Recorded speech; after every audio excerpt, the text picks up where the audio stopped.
Praise the Lord. இன்றைய அப்பத்துணிக்க நிகழ்ச்சியில உங்களை சந்திக்கிறதுல மிக்க மகிழ்ச்சி அடைகிறேன். இந்த நாளிலும் கர்த்தருடைய வார்த்தையை நாம் தியானிப்போம். உங்களுக்காக ஒரு வசனத்தை வாசிக்கிறேன். 2 கொரிந்தியர் 13வது அதிகாரத்துல 11வது வசனத்தை நான் உங்களுக்காக வாசிக்கிறேன். கடைசியாக சகோதரரே, சந்தோஷமாய் இருங்கள், நற்சீர் பொருந்துங்கள், ஆறுதல் அடையுங்கள், ஏக சிந்தையாய் இருங்கள், சமாதானமாய் இருங்கள்.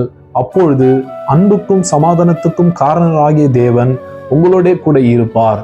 ஆமீன். கவனிங்க, நாம் கர்த்தர் உங்களோடு கூட இருப்பார் என்கிற தலைப்பில நாம் தியானித்து வருகிறோம். ஆண்டவர் எப்போது நம்மோடு கூட இருப்பார் என்று சொல்லி ஒவ்வொரு நாளும் நாம் ஒவ்வொரு வார்த்தை நாம் தியானித்து வருகிறோம்.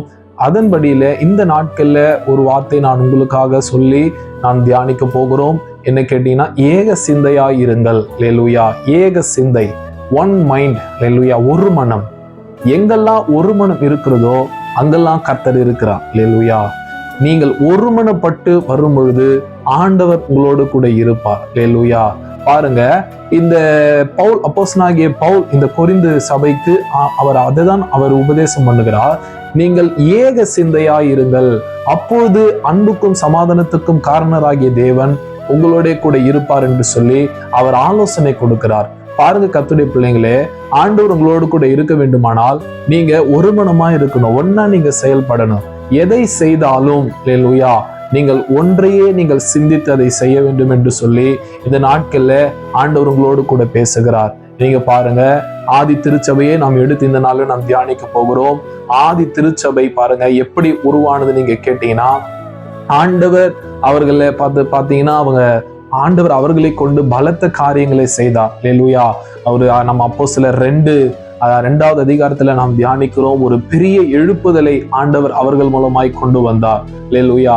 அந்த எழுப்புதலுக்கு காரணம் என்ன நீங்க கேட்டீங்கன்னா, அப்போஸ்தலர் 2:1 நாம் வாசித்து பார்த்தோம்னா அங்க வசனம் சொல்லுகிறது, அவர்கள் பெந்தகோஸ்தே என்னும் நாள் வந்தபோது அவர்கள் எல்லாரும் ஒருமனப்பட்டு ஓரிடத்திலே வந்திருந்தார்கள். அல்லேலூயா.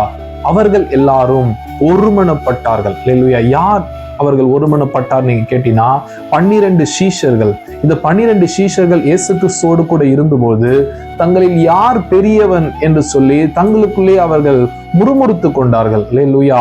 இப்படிப்பட்ட ஒரு வேற்றுமை உள்ளவர்கள், நான் தான் பெரியவன் அப்படிங்கிற ஒரு எண்ணம் உள்ள இந்த 12 பேரும் இன்றைக்கு ஒருமனப்பட்டு அவர்கள் வந்தார்கள். இந்த ஒரு மனத்தின் நிமித்தமே பரிசுத்த ஆவியானவர் அவர்கள் மேல் வந்தார். அல்லேலூயா. அன்றைக்கு கர்த்தர் எல்லாரையும் கர்த்தர் நிறைத்து அவர்கள் மூலமாய் கூட கர்த்தர் ஒரு பெரிய பலத்தை எழுப்புதல் அந்த நாட்களில் கொண்டு வந்தார். அந்த நாட்கள்ல பாருங்க, பேதுருவை கொண்டு கர்த்தர் 3000 பேரை கர்த்தர் ரட்சித்தார். அந்த நாட்கள்ல பிறகு நீங்க பார்த்தீங்கன்னா அவர்கள் மூலமாய் ஒரு பெரிய எழுப்புதலை ஆண்டவர் கொண்டு வந்ததை நாம் தியானிக்க முடிகிறது. அப்போ அந்த ஒரு மனம், அல்லேலூயா, நாம் ஒரு மனமா நாம இல்லை அப்படின்னா ஆண்டு நம்மோடு கூட இருக்க மாட்டார். அல்லேலூயா. இந்த அப்போஸ்தலர்களை பாருங்க, இவர்களுடைய ரகசியமே ஆண்டவர் இவர்களை கொண்டு இவ்வளோ காரியங்களை செய்ய இவருடைய ரகசியம் என்ன கேட்டீங்கன்னா, அந்த ஒருமனம் மட்டும்தான். நீங்க பாருங்க, அப்போஸ்தலர் 1:14 சொல்லுகிறது, அவர்கள் ஒருமனப்பட்டு ஜெபத்திலும் வேண்டுதலிலும் தரித்திருந்தார்கள். அல்லேலூயா. பிறகு அப்போஸ்தலர் 2:1 சொல்லுகிறது, அவர்கள் ஒருமனப்பட்டு, அல்லேலூயா, அவர்கள் ஒருமனப்பட்டு வந்தார்கள். அப்போஸ்தலர் 2:44 சொல்லுகிறது, சகலத்தையும் பொதுவாய் வைத்து அனுபவித்தார்கள். அல்லேலூயா. பொதுவாய் வைத்தார்கள். அப்போஸ்தலர் 2:46 சொல்லுகிறது, அவர்கள் ஒருமனப்பட்டு வீடுகள் தோறும் புசித்தார்கள். அல்லேலூயா. அவர்கள் ஒருமனப்பட்டு புசித்தார்கள். பிறகு அப்போஸ்தலர் 4வது அதிகாரத்துல நீங்க வாசிச்சு பாருங்க. நான் முதல் வசனத்தில் வாசிக்கிறேன். அவர்கள் ஜனங்களோடு பேசினார்கள். 2வது வசனம் சொல்லுகிறது, அவர்கள் ஜனங்களுக்கு உபதேசித்தார்கள்.